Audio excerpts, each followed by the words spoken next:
planejamento e estratégia de marca. Quando a gente fala ou escuta sobre isso, logo pensa que essa é uma responsabilidade de publicitários, marqueteiros, profissionais de designers ou da área de branding em geral. Será que é realmente só responsabilidade deles? Ou a gente, como consumidor, como público-alvo, também faz parte disso?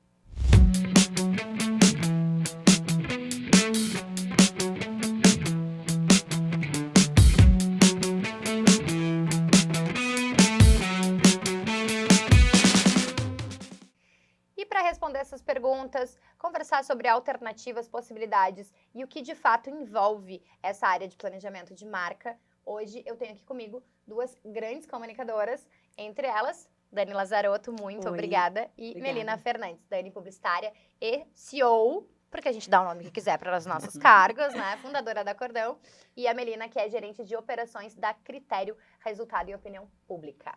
E eu, Márcia Cristófoli, aqui fazendo meus pitacos, porque vocês vão ver que eu não me aguento. Não fico só de paisagem. Agora sim, gurias, agora o papo é com vocês, porque neste programa, como todo mundo sabe, o protagonismo é do mercado. Então, Márcia, em primeiro lugar, muito obrigada pelo convite, né? Eu fiquei muito feliz com o convite, até porque planejamento, estratégia de marca tem muito a ver com o que a gente faz na Critério, né? A questão de blindagem da marca dos nossos clientes, a questão de reforço de reputação, de fortalecimento institucional e da marca, né? Então, fiquei bem feliz. Já posso partir para as perguntas? Acho que a Dani vai dar só um oizinho aí para a audiência. Oi, audiência. Oi, internet.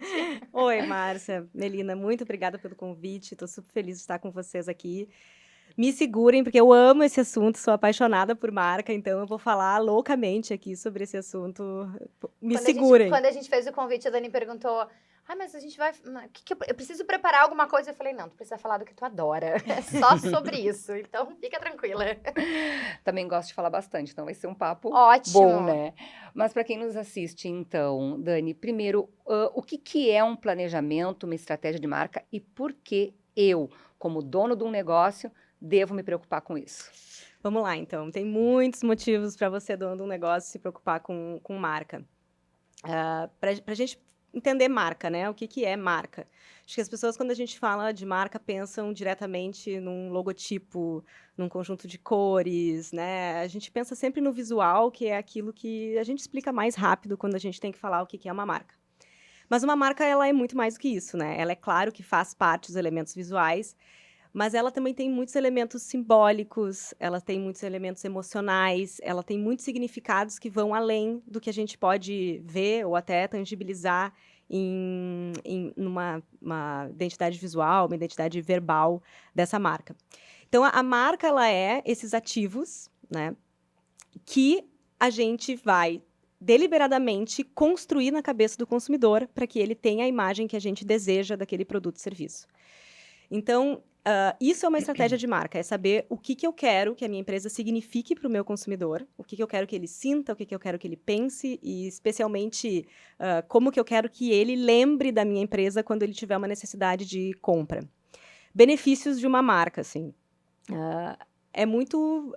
a primeira que a gente vai dizer é preço, porque a gente vai chegar na categoria de qualquer coisa que a gente for comprar, a gente vai ver que vai ter uma que vai custar R$1,99, vai ter que custa 3, vai ter que custa 10, né?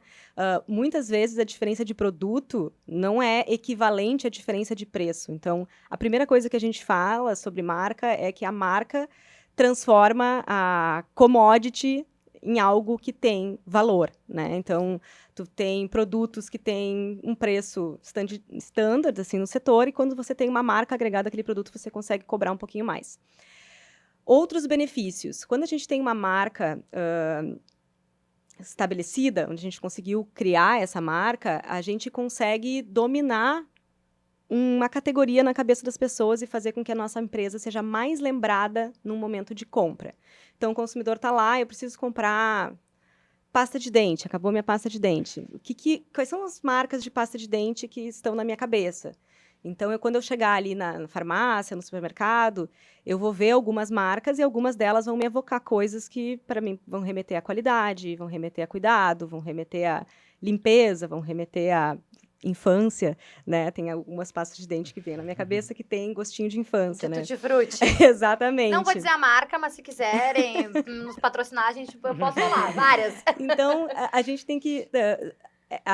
o lembrar da marca no momento de compra também é um benefício muito grande. Então, marcas que são entendidas, lembradas, elas podem cobrar mais, elas têm um custo menor para adquirir um cliente novo, porque você precisa fazer menos esforço para convencer aquele cliente de comprar de você, uma vez que ele já te conhece e ele já entende qual é os benefícios que você tem ao mercado. E, de forma geral, esses são os benefícios que a gente tem ao gerar uma marca, assim, falando de modo bem grosso, assim, sobre por que ter uma marca, né? Por que cuidar desse assunto. Mas isso no dia a dia da gestão de comunicação, na gestão de marketing, na gestão de negócio, a marca ela também traz uma coisa que eu acho que é muito, muito, muito importante, e até o nosso lema que eu trago na minha camiseta, que é clareza. Eu acho que a marca ela é capaz de fornecer para as empresas uma clareza de quem ela é, do seu público, do que ela significa, de como ela se diferencia, que no dia a dia da gestão permite uma tomada de decisão muito mais rápida. Dani, e a gente está falando aí... Uma aula, né, Melina? Uma aula. Fiquei, E ela Dani ficou falando, eu fiquei assim, Ela chegou num ponto ali da clareza, né? Até estava olhando aqui. Fechou, clareza eu é adorei, poder, né? adorei. E ela trouxe essa questão que a e marca... é o nosso mantra do jornalismo, né? Ter a clareza em tudo que a gente faz. A clareza e a verdade, né? a verdade. A clareza e a verdade em tudo Perfeito. que faz. Até a gente brinca, a gente tem uma brincadeira que a gente fala quando a gente faz os media trainings, que a manchete, ela tem que ser publicitária, mas ela não pode mentir. Né? Uhum. A manchete do conteúdo que eu quero Perfeito. vender, ele tem que ser publicitário, tem que se vender, mas não pode mentir. E, Dani, trazendo essa questão, acho que da clareza, vocês têm na Cordão um método que envolve o cliente, no qual ele participa ativamente desse planejamento, né, do desenvolvimento dessa estratégia. Isso também, dentro dessa questão da clareza da verdade, isso auxilia na tomada de decisão, tanto de vocês que estão auxiliando esse cliente, né, a planejar as ações e a marca dele, como para ele já nesse processo, já como é que eu vou dizer, já ter isso introduzido no comportamento dele a partir dessa dinâmica? Sim, eu acho que... quando a gente criou esse método de trabalho, eram bem esses os benefícios que a gente queria extrair, assim, de um processo de marca. Qual que é a pior coisa que pode acontecer para quem está fazendo um processo de construção de estratégia de marca? Na minha visão, era essa estratégia ficar dentro de uma gaveta e as pessoas não conseguirem implementar ela na prática, as pessoas não conseguirem entender, a gente não conseguir fazer isso rodar. Então, a gente sempre tinha um medo muito grande que isso acontecesse com a nossa estratégia. E a gente foi criando esse método justamente para blindar essas coisas de acontecerem. Nosso método de trabalho, de envolver o cliente, ele parte muito dessa ideia de clareza e eu acho que tem muito a ver com essa coisa de jornalismo de verdade, assim. Hoje, por muito tempo, a gente entendia que a gente conseguia criar uma imagem de marca que não fosse... bem o reflexo da porta para dentro, né? A gente vai projetar para fora algo que às vezes não é tão verdade da porta para dentro, assim. E hoje, no mundo que a gente está, onde a informação... Não tem espaço pra isso. A informação, ela é distribuída, onde qualquer funcionário publica sobre como é o dia a dia de trabalho da sua empresa. Então, esse segredo, ele não faz mais parte do dia a dia das marcas. Então, a gente entendia que a marca, ela precisa... está muito na intersecção entre o que é verdade naquela empresa. Então, assim, o que realmente a empresa acredita, como ela realmente é, quais são os valores que essa empresa tem, entre quem é o consumidor dessa empresa, o que ele quer, o que ele espera daquela categoria, por que ele compraria aquele produto ou serviço, o que ele está buscando, e a sociedade, né? O que essa empresa pode agregar socialmente, como que a gente pode contribuir para um mundo melhor, um planeta melhor. Então, quando a gente trabalha na intersecção dessas coisas para gerar clareza, a gente vai conseguindo se comunicar de uma forma melhor.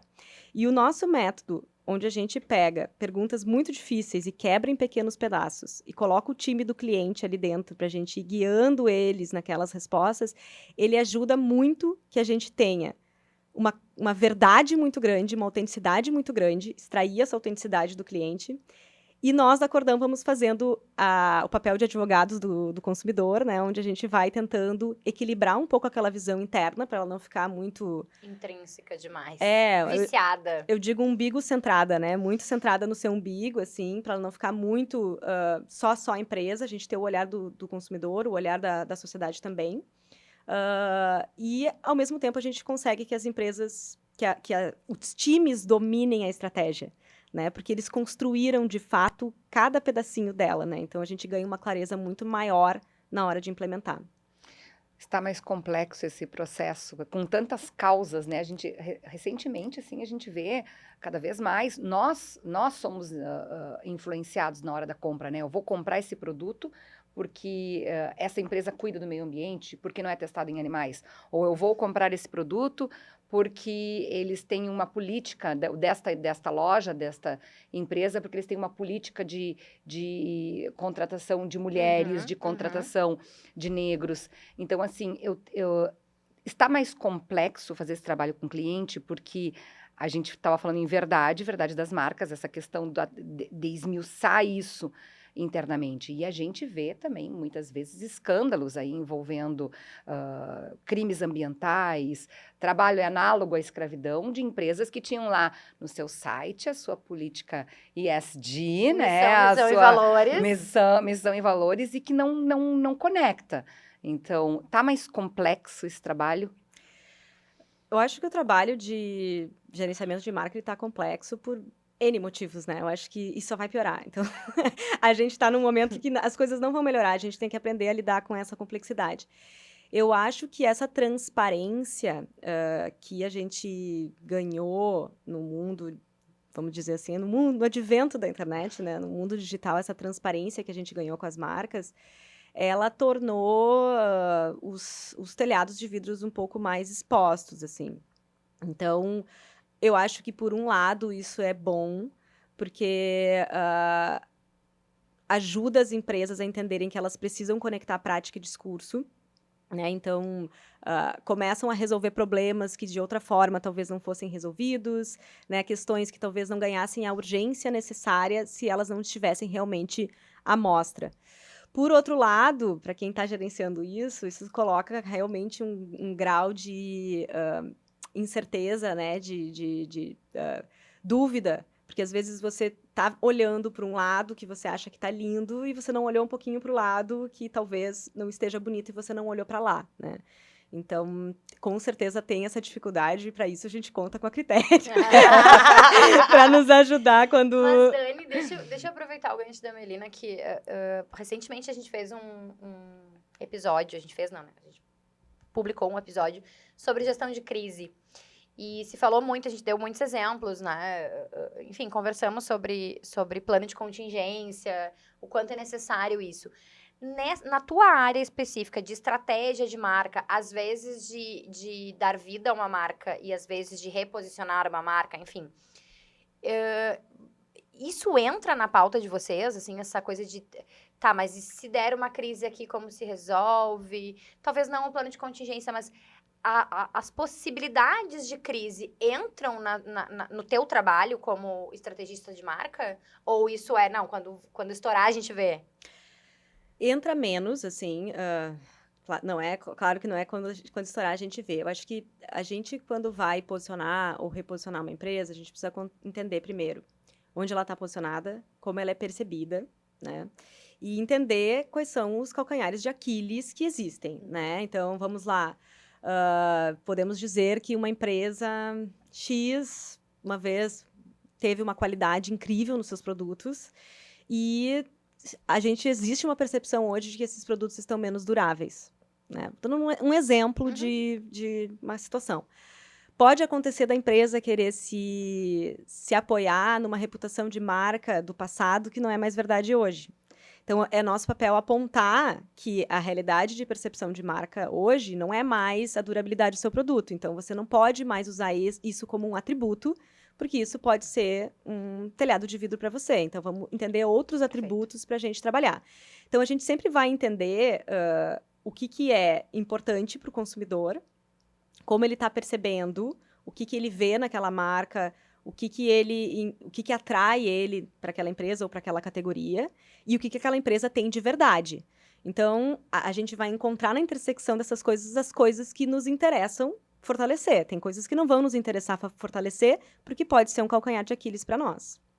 E existe uma forma de fazer essas conexões de uma forma mais emocional, né, sentimental com os consumidores, porque a gente vê que existem públicos-alvo, que a gente consegue identificar já no planejamento, já no traçar estratégia, e existem aqueles públicos que a gente acaba identificando ao longo da caminhada, né, que são públicos em potencial. Eu até cheguei a notar aqui, a gente teve há algumas décadas uma migração da publicidade de cerveja, pegando o público feminino, que não se identificava há décadas atrás, e de repente, acho que teve, não vou lembrar agora, e se lembrasse também não vamos citar a marca, mas teve uma marca que identificou isso, que as mulheres consumiam cerveja e não estavam satisfeitas com os comerciais apenas com mulheres de biquíni, enfim.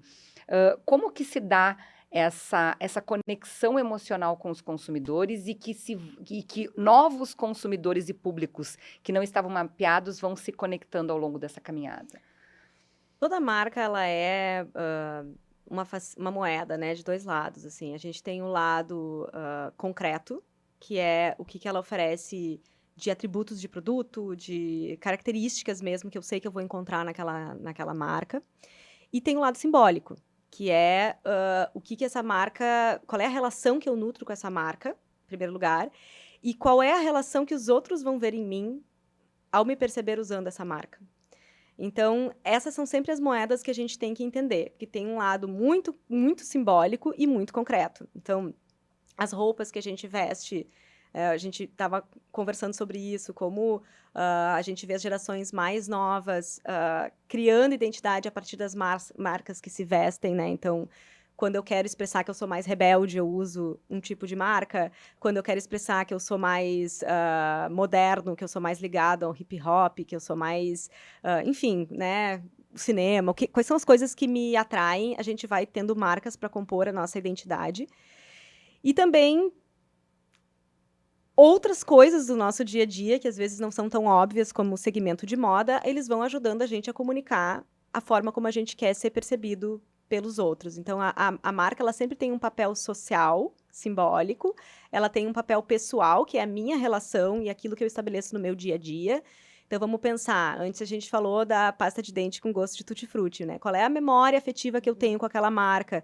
O que aquilo me evoca? Aquilo me evoca carinho de pai, de mãe? Aquilo me evoca o quê? Quais são os sentimentos que estão alocados àquilo? E depois o lado concreto. Então, isso é um planejamento que a gente faz, que a gente entende o que eu quero que essa marca simbolize, entendendo quais são as oportunidades de mercado que tem, né? Então, quais são os simbolismos que já estão dominados dentro daquela minha categoria, né? Então, vamos falar, sei lá, de uma marca de esportes, né? Então, eu já tenho uma marca que domina performance, eu tenho outra que domina o streetwear, eu tenho outra que domina o basquete, tem outra que domina o futebol, né? Aonde que eu vou me conectar, onde é que eu vou posicionar, tanto no ponto de vista concreto quanto do ponto de vista simbólico. Isso é algo que a gente maquiavelicamente planeja, como a gente quer ser percebido. Muito bom. Eu acho muito interessante essa questão do envolvimento emocional, né, que o público tem nas marcas. Muito também pela questão das memórias afetivas, que a gente fala mais sobre isso hoje, né? Eu me lembro muito há muitos anos já, eu fazendo uma matéria sobre marketing sensorial, se não me engano era isso. E eu contei, enfim, a entrevistada na época relatou um case que eu achei sensacional, que era eu não lembro do que era o evento, tá? Não vou lembrar, mas era um evento que queria remeter a algo de carinho, algo de conforto. E aí eles fizeram toda uma ambientação sensorial de casa de vó. Então, assim, entrava no evento, tinha uma essência, como se alguém estivesse fazendo bolo de milho. Sentava nas cadeiras, elas tinham aquele pelego, né, coisa mais fofinha. A bebida era servida em garrafa de vidro, né, que dá um outro sabor. Então, acho muito... realmente, é maquiavélico, mas é tão eficiente. Funciona tão bem. Inclusive, essa questão dos aromas, eu acho isso, assim, quem um dia pensou Lembro que eu já li sobre isso, já estudei sobre isso, mas quem um dia pensou nisso, de associar uma marca a um aroma, mestre, porque mestre. assim, se tu tiver uma experiência boa e com aquele aroma vai sempre te remeter àquela experiência boa. Tem uma marca de surf, de roupas de surf, uma vez também, que acho que foi nessa mesma matéria que eu relatei, que o provador, o vestiário deles, a pessoa entrava e o chão tinha areia de praia. Gente, isso... Ok, talvez não funcionasse pra mim, que não gosto dessa parte da praia, né? Da Sim. areia. Mas olha que detalhe, uma coisa bem detalhe, assim, bem simples. Como a gente fala, inovação não tem a ver com tecnologia, né? Tem a ver com comportamento, definitivamente.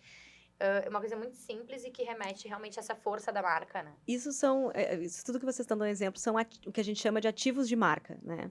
Então, como a gente quer que as pessoas lembrem da nossa marca, a gente vai construir pequenos gatilhos que vão fazer com que essa pessoa lembre da minha marca num momento XYZ. Mas também a gente consegue criar isso com frases, né, para a gente falar de slogans que vão lembrar da marca. Então, falou de um slogan, às vezes slogans muito velhos ficam na nossa cabeça, a gente fica nutrindo aquilo por muitos anos e associa aquilo com a marca. A gente pode falar de cheiros, né, a gente pode falar de textura do produto, a gente pode falar de 1000 coisas que vão fazer com que as pessoas lembrem, né? O som, né? O tudum, né? Tudum é o quê, né? Tudum é um ativo de marca muito forte, né? A gente associa isso imediatamente.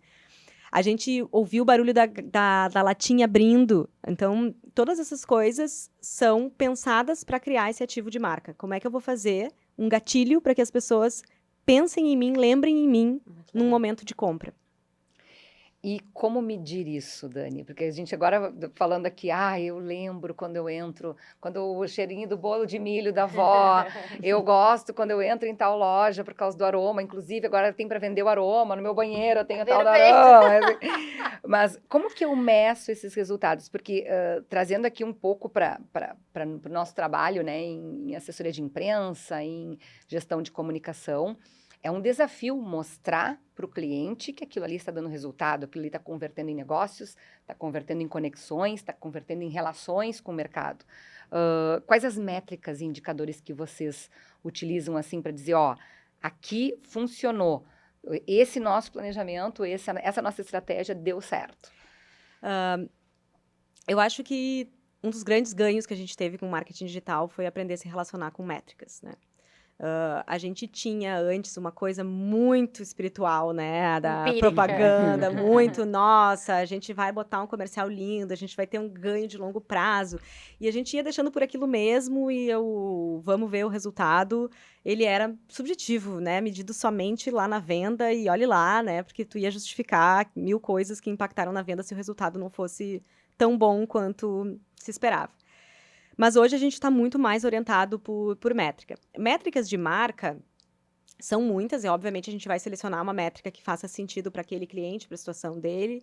Mas as métricas básicas, assim, que não tem como tu fugir dela, a primeira é lembrança. Não existe como você ter uma marca ou ter benefícios de ter uma marca se as pessoas não sabem quem você é, se as pessoas não lembram de você. Então, o principal objetivo de você ter uma marca é você ter lembrança, fazer as pessoas lembrarem da sua marca, saberem que você existe. Então, o awareness, que a gente chama, que é esse conhecimento da marca, e o recall, que é as pessoas conseguirem lembrar da marca, são as principais coisas que a gente tem que medir. A gente mede isso através de pesquisa, né? A gente vai medir também se as pessoas têm algum tipo de lealdade à sua marca, se elas se consideram fiéis à sua marca, se elas são compradores esporádicos, se elas são compradores intensos da sua marca, né? Como é que é essa relação de compra? E a gente vai medir também os atributos, né? Que esses atributos vão depender, então, do que você deseja, né? Então, eu desejo me posicionar como uma marca nostálgica, que vai evocar esses sentimentos de conforto, de carinho, ou eu desejo me posicionar como uma marca mais moderna. Então, eu vou sempre ter esses atributos entendendo a luz e a sombra deles, né? Então, uma marca de nostalgia, eu posso ter um atributo como, por exemplo, uma marca que é traz conforto, que é confortável, e, por outro lado, uma marca que é antiquada, né? Se você pesou a mão na nostalgia, você pode se tornar uma marca antiquada. Então, a gente sempre vai ter atributos de luzes e sombras para a gente entender se a gente está calibrando bem a forma como a gente está projetando isso. E depois tem N outras formas para saber se os nossos ativos são bem lembrados. Então, quais os meus ativos são os ativos mais evocados no momento da compra. Enfim, existe um pool de métricas. Grande parte delas são medidas por pesquisa, porque marca depende de percepção pública, né? Tu não tem uma marca se as pessoas não te percebem. Então, precisa medir percepção, mas a gente tem N outras coisas de métricas de venda, de lealdade, de penetração de mercado, que a gente consegue medir com as transações do cliente. Eu preciso lembrar, antes da gente dar a sequência, que este Fala Mercado, este programa, é um oferecimento da Vero. Vero tem taxa sob medida e máquina grátis. Vero cabe no seu bolso. Vero é mais negócio. Peça a sua proposta. Meninas, antes da gente continuar aqui no papo com a Melina conduzindo, eu vou fazer o que a gente chama de pergunta da produção. Porque, como eu sempre gosto de explicar que por trás destas câmeras, né, por trás do que vocês estão vendo, existe uma equipe trabalhando que adora participar dos nossos programas. Então, eles prestam muita atenção e querem também dar os seus pitacos. Então, a pergunta que a gente selecionou aqui foi: com que frequência um plano de branding deve ser revisado e atualizado para permanecer relevante em um mercado tão dinâmico? Vou decepcionar. Acho que a gente não tem uma resposta padrão, assim, para essa pergunta. Mas eu acho que momentos de revisão são importantes quando a empresa passa por transformações. Eu acho que tem muitos momentos que nem somente o mercado está com transformações, mas a empresa passa por transformações. Deixa eu dar 2 passos antes disso aqui, porque, assim, tem uma coisa de marca que ela não vai mudar o tempo inteiro, né? Então, tipo assim, se você quer ocupar um espaço no mercado, você vai ocupar esse espaço no mercado, né? Depois você vai mudar, talvez, o canal que você tá, você vai modernizar o jeito que você fala, você talvez renove as suas cores, você talvez renove a forma como você apresenta ao mercado, mas a essência da marca, o posicionamento dela, isso não deve mudar tão rápido. Você deve ter uma consistência de comunicação para criar isso na cabeça das pessoas. Não é tão rápido assim de você criar uma percepção. Então, dito isso, tem muitas coisas que eu acho que são muito mais internas do que externas. Então, a empresa passou por uma mudança de diretoria, que tem uma outra visão sobre o negócio, que quer levar a empresa para uma outra direção. Então, vou dar um exemplo. Às vezes, a gente tem uma empresa que sempre foi muito tradicional e entrou uma nova diretoria que quer dar uma batida muito mais moderna, muito mais digitalizada, que quer causar uma mudança, e ele precisa que internamente e externamente essa mudança seja sentida. Esse é um momento de revisar a marca, né? Porque a marca vai puxar essa percepção nova que a gente quer dar para essa empresa, esse novo impulso. Então, essas mudanças internas, elas são muito importantes. Mudanças externas que são importantes. Eu percebi que eu estou aqui comunicando, achando que eu estou falando desse atributo, e ninguém está me percebendo desse jeito. Os consumidores estão me percebendo de um outro jeito. Isso pode ser uma oportunidade de mercado para eu ocupar uma coisa que eu nem sabia que eu poderia estar ocupando. E isso pode ser também um grande problema de reputação, né? Porque eu estou aqui achando que eu sou moderno e maravilhoso, e as pessoas estão me entendendo como o tiozão da suquita, né? Então, são momentos de revisão. Mas, via de regra, eu sou muito contra a gente achar que moda, tendência, meme de internet, qualquer coisa ou fase passageira deve mudar a estratégia de uma marca. A marca precisa de consistência. Então, mesmo que o mercado seja dinâmico, tem coisas que você precisa bater o pé e seguir e reforçar ao longo do tempo. Não ficar mudando conforme o vento, porque senão você não tem uma estratégia. E já que a gente está falando aqui de consistência da marca, né? Como garantir essa consistência, Dani, com tantos canais, tantos pontos de contato, hoje essa questão das mídias sociais, né? Essas mudanças todas, como ter essa consistência? Pergunta de $1 milhão, né? Se soubesse, estava milionária, né? Pois é. Pois é, sempre, é muito difícil isso.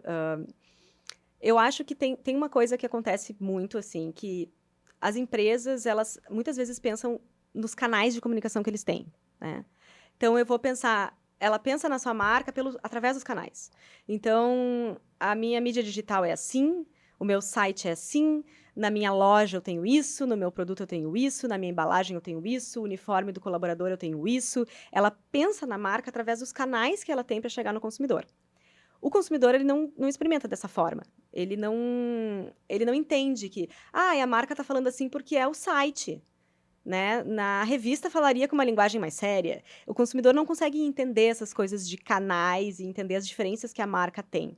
Então, a gente sempre tem que pensar em qualquer experiência como uma miniatura, né? A gente oferece ali uma degustação, uma mini degustação do que é o todo dessa marca. E ele vai pegando aquelas degustações, pequenas experiências, até que ele forma o todo do que ele entende daquela empresa. Por isso que a consistência é tão importante. Como fazer consistência? Primeira coisa, eu acho que você não precisa estar em todos os lugares. Você tem que estar nos lugares que você consegue estar bem com consistência, né? Então, tem muito essa loucura. Meu Deus, eu vou dar um exemplo de uma rede social que não sei nem se existe mais, mas foi uma febre há um ano atrás, o Clubhouse. Uhum. E a minha marca precisa estar no Clubhouse. E os clientes enlouquecidos querendo entrar no Clubhouse. Para quê?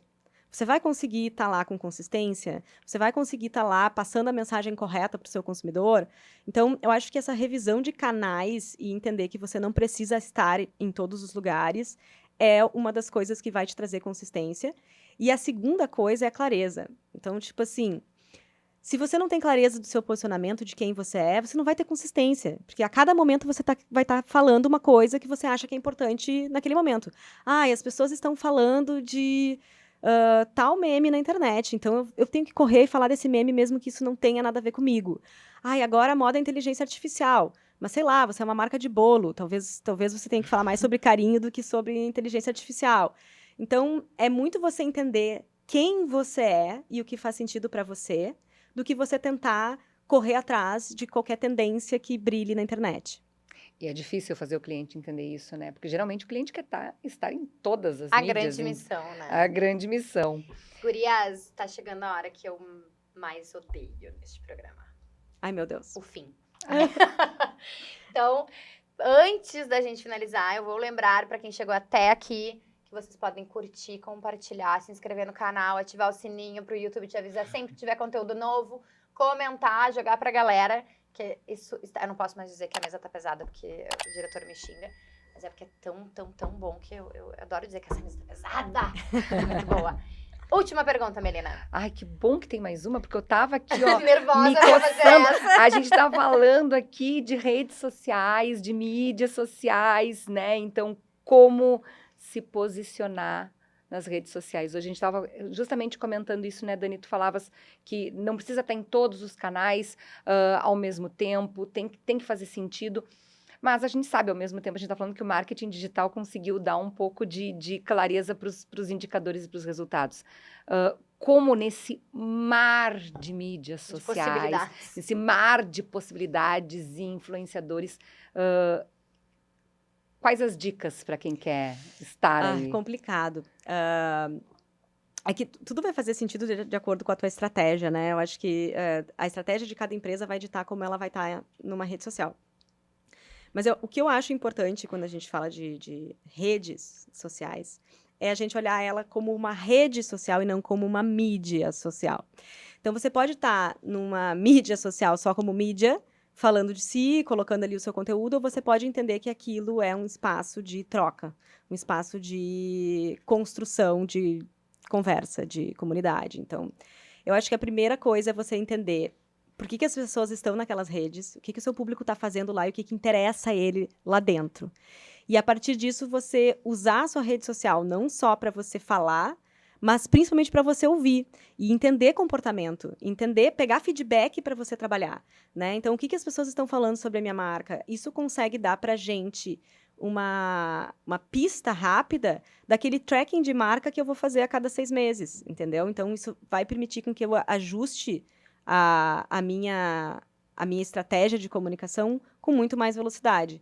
Então, eu acho que como se posicionar na rede social vai depender de quem você é, de como é que é a sua empresa, mas eu acho que independente da estratégia que você usa, você entender que a rede é um espaço de conexão e não somente um espaço de mídia, isso vai fazer a diferença para você tirar o máximo daquele espaço dali. E que coisa boa, né? Há alguns anos atrás, É que agora virou não se uma tinha isso, né? agora Não se virou tinha. uma via de mão dupla, né? Antes a marca só falava e o consumidor aceitava, né? Agora a gente tem essa É possibilidade. Meninas, muitíssimo obrigado. Eu gosto, assim, tem episódios que eu gosto porque eu amo o assunto ali, eu gosto de interagir e tal. Tem outros que eu fico admirando, assim, essas pessoas que falam. E eu sempre digo que aula, né? Que coisa boa poder aprender com vocês. Muitíssimo obrigado pela participação de vocês. Eu que agradeço. Obrigada, meninas, por darem esse espaço para eu falar desse assunto que eu amo. Quem quiser continuar essa conversa nas redes sociais da Cordão, a gente está lá conversando bem. e ouvindo. A Dani, então, uma super especialista e estrategista, como já se pode notar, né? De marca. A Dani foi, inclusive, presidente do grupo de planejamento, né? Por aqui 4 do Rio Grande do anos. Sul. Precisamos voltar, Dani. E para vocês que ficaram até aqui, muitíssimo obrigado. A gente se vê na semana que vem. Tchau, tchau. Tchau, tchau.